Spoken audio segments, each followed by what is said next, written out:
Kembali lagi dengan berita-berita dan informasi seputar dengan KPPN khusus pinjaman dan hibah. Kemarin kita sudah mempelajari video terkait dengan penarikan pinjaman luar negeri melalui mekanisme letter of credit. Kali ini saya, Nabila, akan membantu kalian untuk mempelajari terkait dengan penarikan pinjaman dan hibah luar negeri melalui mekanisme rekening khusus atau Reksus. Nah, Sobat KPH, hari ini ada 3 poin penting yang akan kita bahas. Yang pertama adalah pengertian rekening khusus, yang kedua adalah alur mekanisme rekening khusus, dan yang ketiga adalah pencairan dana dan pembebanan rekening khusus.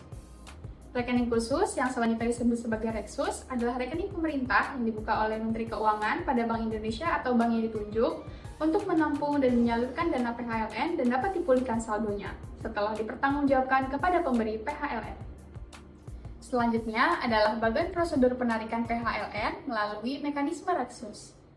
Pada bagian siklus penarikan dana PHLN melalui mekanisme Reksus ini, dapat dilihat bahwa peran KPPN KPH adalah pada tahap pelaksanaan anggaran, tepatnya pada saat pencairan dana dari rekening khusus. Pertama, DJPPR, dalam hal ini Direktorat Pinjaman dan Hibah, melakukan kesepakatan perjanjian PHLN melalui Reksus dengan lender atau donor.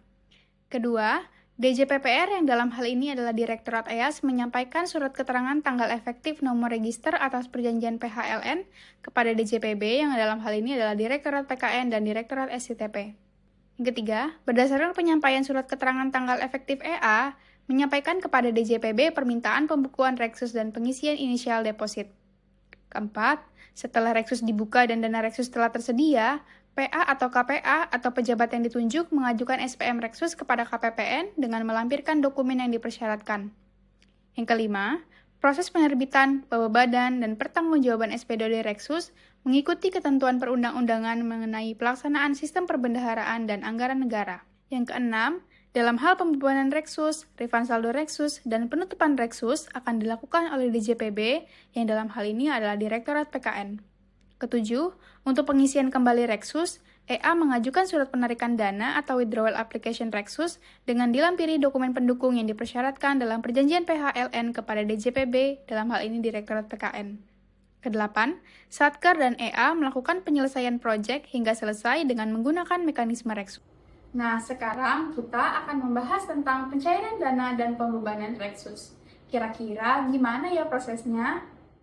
Yang pertama, diawali dengan pihak ketiga mengajukan tagihan kepada satuan kerja kementerian lembaga. Yang kedua, atas tagihan yang diajukan pihak ketiga tersebut, satuan kerja menerbitkan SPM Reksus dan mengajukannya ke KPPN KPH. Ketiga, selanjutnya KPPN KPH memverifikasi SPM Reksus dan mengecek kecukupan saldo pada rekening khusus. Yang keempat, jika saldo pada Reksus mencukupi, maka akan diterbitkan SPDOD Reksus. Namun, jika saldo pada rekening khusus tidak mencukupi, maka KPPN KPH akan mengembalikan SPM tersebut kepada satuan kerja. Kelima, SPDOD Reksus yang berhasil diterbitkan oleh KPPN KPH mengakibatkan terjadinya transfer dana dari rekening pengeluaran kuasa Bun Pusat atau RPK Bun P ke rekening pihak ketiga. Keenam, secara sistem, KPPN KPH menyampaikan laporan pembebanan Reksus kepada Direktorat PKN.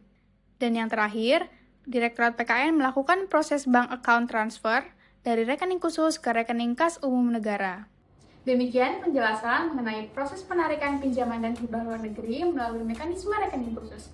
Semoga dapat dipahami dengan baik ya Sobat KPH. Baik Sobat Pembelajar!